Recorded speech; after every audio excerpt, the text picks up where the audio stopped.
बोलो नारायण नारायण नारायण, श्रीमन नारायण नारायण नारायण, भजमन नारायण नारायण नारायण, श्रीमन नारायण नारायण नारायण, सत्य नारायण नारायण नारायण, लक्ष्मी नारायण नारायण नारायण। पौष कृष्ण सफला एकादशी। युधिष्ठिर ने प्रश्न किया, हे जनार्दन, पौष कृष्ण एकादशी का क्या नाम है और उस दिन किस देवता की पूजा की जाती है? भगवान कहने लगे, हे धर्मराज, मैं तुम्हारे स्नेह के कारण तुमसे कहता हूँ कि एकादशी व्रत के अतिरिक्त मैं अधिक से अधिक दक्षिणा पाने वाले यज्ञ से भी प्रसन्न नहीं होता। अतः इसे अत्यंत भक्ति और श्रद्धा से युक्त होकर करें। हे राजन, अब द्वादशी युक्त पौष कृष्ण एकादशी का महात्म सुनो।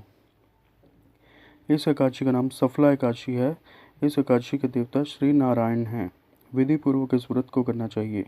जिस प्रकार नागों में शेषनाग, पक्षियों में गरुड़, सब ग्रहों में चंद्रमा, यज्ञों में अश्वमेध और देवताओं में भगवान विष्णु श्रेष्ठ हैं, उसी तरह सब व्रतों में एकादशी व्रत श्रेष्ठ है।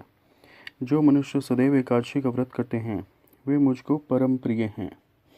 इस व्रत की विधि इस प्रकार है। मेरी पूजा के हेतु ऋतु के अनुकूल फल, नारियल, नींबू, नैवेद्य आदि 16 चीज़ों से मेरी पूजा करें।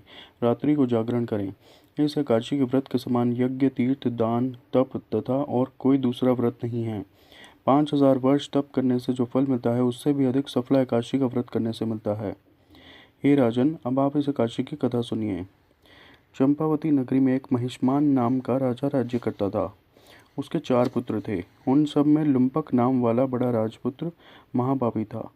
वह पापी सदा पर स्त्री तथा वैश्यागमन और दूसरे बुरे कर्मों में अपने पिता का धन नष्ट करता तथा सदैव ही देवता, ब्राह्मण और वैष्णवों की निंदा किया करता था।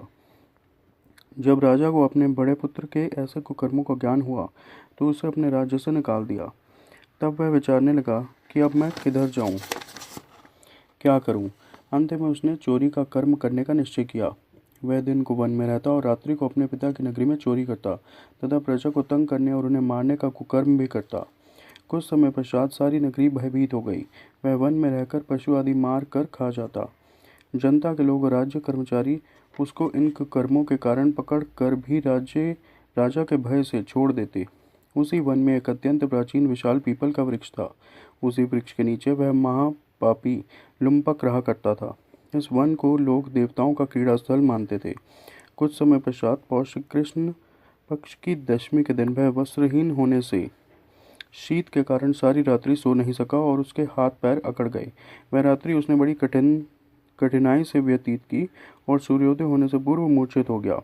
दूसरे दिन एकादशी को मध्याह्न के समय सूर्य की गर्मी से उसकी मूर्छा दूर हुई तो होश में आकर गिरता पड़ता वन में भोजन की खोज में गया, परंतु व्यथा के कारण जीवों को मारने में असमर्थ था। इस कारण वृक्षों से गिरे हुए फलों को बीन कर वृक्ष के नीचे आया। उस समय तक सूर्य भगवान अस्त हो गए थे। अतः उसने उन फलों को पीपल के वृक्ष के नीचे लाकर रख दिया और रोकर कहने लगा कि भगवान, यह सब फल आपके ही अर्पण हैं, आप ही इनसे तृप्त होइए। उस रात्रि को दुख के मारे उसे नींद भी नहीं आई। इस उपवास तथा जागरण से भगवान अत्यंत प्रसन्न हुए और उसके सब पाप नष्ट हो गए। दूसरे दिन प्रातः समय एक अति सुंदर घोड़ा अनेक सुंदर वस्तुओं से सजा हुआ उसके सामने आकर खड़ा हो गया और इसी समय आकाशवाणी हुई, हे राजपुत्र, श्री नारायण की कृपा से तेरे सब पाप नष्ट हो गए हैं।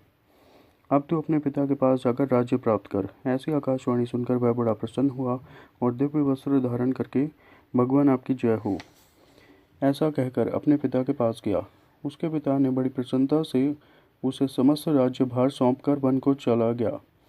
अब लुम्पक शास्त्रानुसार राज्य करने लगा। उसके स्त्री, पुत्र आदि सारा कुटुंब ही नारायण का परम भक्त हो गया तथा वृद्ध होने पर वह भी अपने पुत्र को राज्य का कार्य सौंपकर तपस्या करने के लिए वन में चला गया और अंत समय में वैकुंठ को प्राप्त हुआ। अतः जो मनुष्य भक्तिपूर्वक सफला एकादशी का व्रत करते हैं उनको अंत में मुक्ति मिलती है। जो मनुष्य सफला एकादशी का व्रत नहीं करते वे पूंछ और सींगों सहित पशु के समान हैं।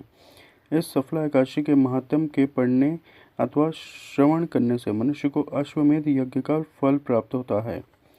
इस प्रकार एकादशी महात्म्य का 3रा अध्याय समाप्त हुआ।